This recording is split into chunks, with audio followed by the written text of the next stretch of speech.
this reverse? Yeah. Because we're looking at what mutations happen after you knock out the gene. Okay, so you're knocking out the gene, and then you're looking at the phenotype, right? So you're knocking out the gene. So we do a knockout, KO, and then look for the phenotype. Right? In forward genetics, we randomly mutagenize. We look for a phenotype that's interesting to us, and then we try to identify the gene. Here, the first process is identifying the gene. We say, okay, this organism, it contains a gene that we're interested in.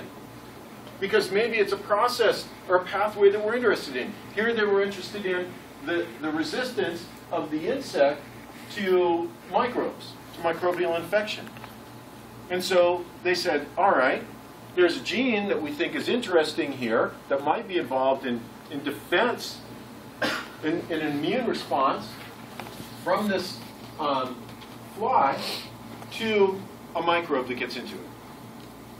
So let's knock out that gene and look for a phenotype. It's completely reverse to what we think of in terms of forward genetics. Forward genetics, we do the exact opposite. We have to, this gene discovery is at the very end of the process. Here it's at the beginning. So because of that, we need a couple of things to even do reverse genetics.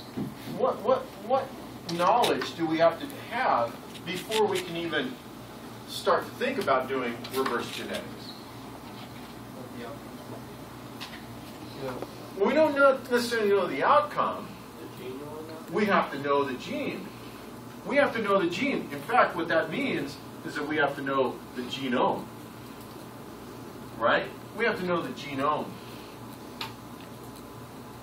We have to be able to say, okay, in this genome, is there a gene that's interesting to us? Here, they're talking about Anopheles, this major malarial parasite, and they're asking, you know, about a gene in it. The only way we would know that Anopheles has this is through knowledge of its genome. And because now, with next generation sequencing, genomes are coming online right and left. We're getting genome data for all kinds of organisms. And so we know the genome of Anopheles. And in fact, it's been around for a while. And you may recognize that it looks a little similar to Drosophila, right? Two major chromosomes, and an X and a Y. It's lost that little chromosome 1 and a mitochondrial genome. So it's got a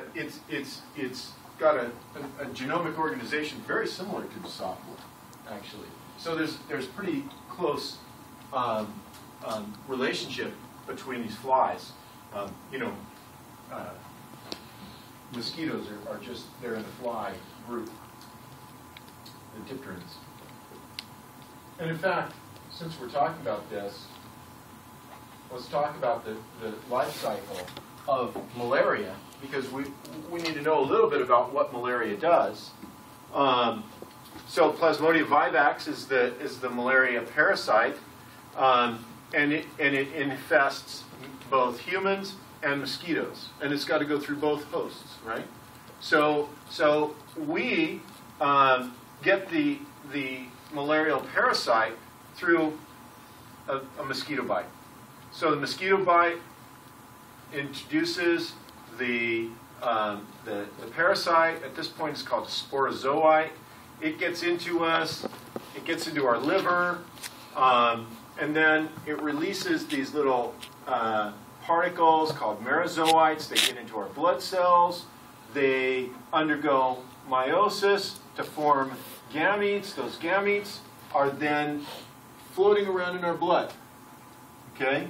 And that's where we're susceptible to this, right? It causes this blood infection. If a mosquito happens to bite an infected person, it's going to take up these gametes out of the individual's blood. Those gametes fuse to form, they undergo fertilization to form a diploid individual that infects the gut cells of the mosquito, and then that gut cell ruptures and releases this organism that gets into the salivary glands, and we get the process just continuing. Right? So that's sort of what's going on. So we're interested in this process right here. And wouldn't it be nice if the mosquitoes actually died from their infection? Right? That would be the best thing. Rather than passing that parasite on, wouldn't it be nice if you could sort of make the Drosophila less resistant so that infection actually killed them? And I think that would be sort of the ultimate goal of research like this, but really at this stage, it's sort of just to investigate the not Drosophila, but Anopheles resistance, and what are these genes, and how do they play a resistance to the infection with Plasmodium, right? So they went through this process. And they investigated, they found the defensin gene that had been important. Here's their title. Reverse genetics, so it's right in their title, in the mosquito Anopheles gambiae, targeted disruption of the defensin gene. So they talked about, they knew that the defensin gene was in the genome, and so they were going to knock it down. And so they knocked it down with RNAi. And I have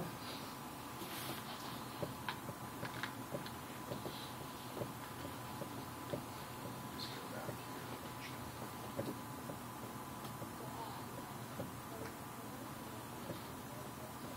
Somewhere in here, I have a little link to RNA interference. So, how many people know how RNA interference works? Not many. Okay. RNA interference, I know you're just so sick of hearing about C. elegans. I know it. But, you have to brag once in a while about people who get the Nobel in your field.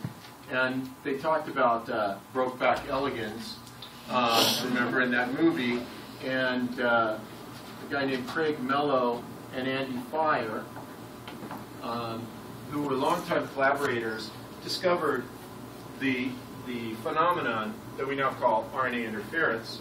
And what they were doing was they were attempting to do antisense technology. So the idea is, if you have a transcript, right, so this would be, let's say, an mRNA molecule, and you expose that to a small piece of RNA that is complementary to it, and we call that antisense. An antisense RNA molecule, the idea was, well, what that's going to do is it's going to prevent a ribosome from getting on there and translating that message, right? It's going to block ribosomes from translating this mRNA molecule. So they had been working on antisense.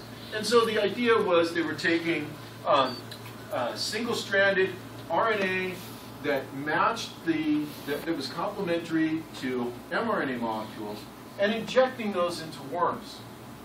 Sometimes it didn't work at all. Sometimes it barely worked. Sometimes they got really good knockdown of the gene. It was really frustrating, though, for them. And one of the things that they realized is that sometimes when they were making antisense, they actually made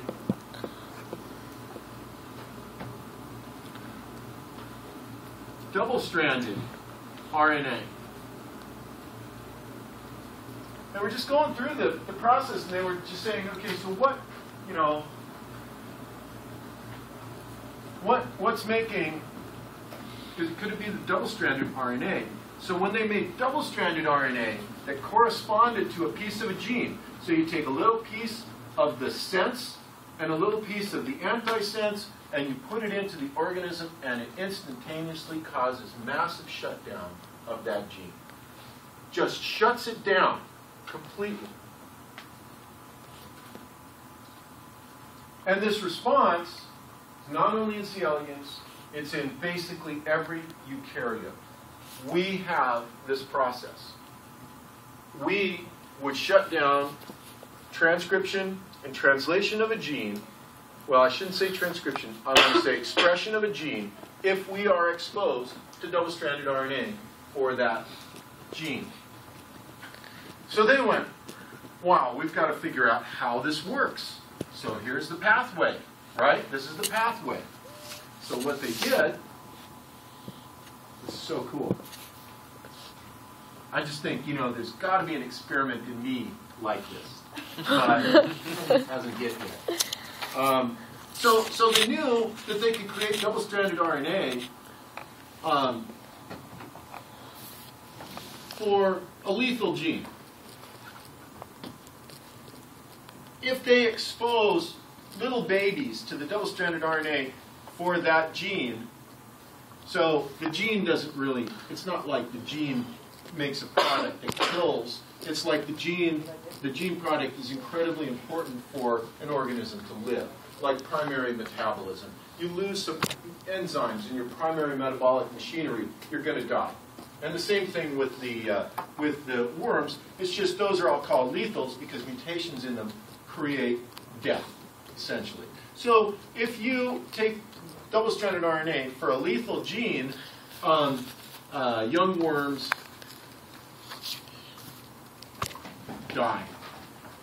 Right? Young worms die. So what they did was they took a population, they exposed them to EMS, right? Population of worms, exposed them to EMS. So here's your P0. Your F1s are going to be heterozygous for a mutation. You let them self-fertilize. You take your F2s and you expose them to double-stranded RNA for this lethal gene. Everybody's going to die except for individuals who have had mutations that affect the machinery that is involved in RNA interference. They found they got individuals that lived, F2 individuals that lived. They went through the process, the whole forward genetic process of figuring out what genes they had mutated. In this one screen, one mutant screen, they got every gene that encodes a protein that's involved in RNA interference. Got them the Nobel Prize. And you think about, we talked about some mutant screens are very difficult because you have to go through all of these worms. You're going through, or tubes of flies, or whatever. Here, everybody dies, but the mutant. Pretty cool. Pretty cool. That's why I say there's got to be an experiment like that.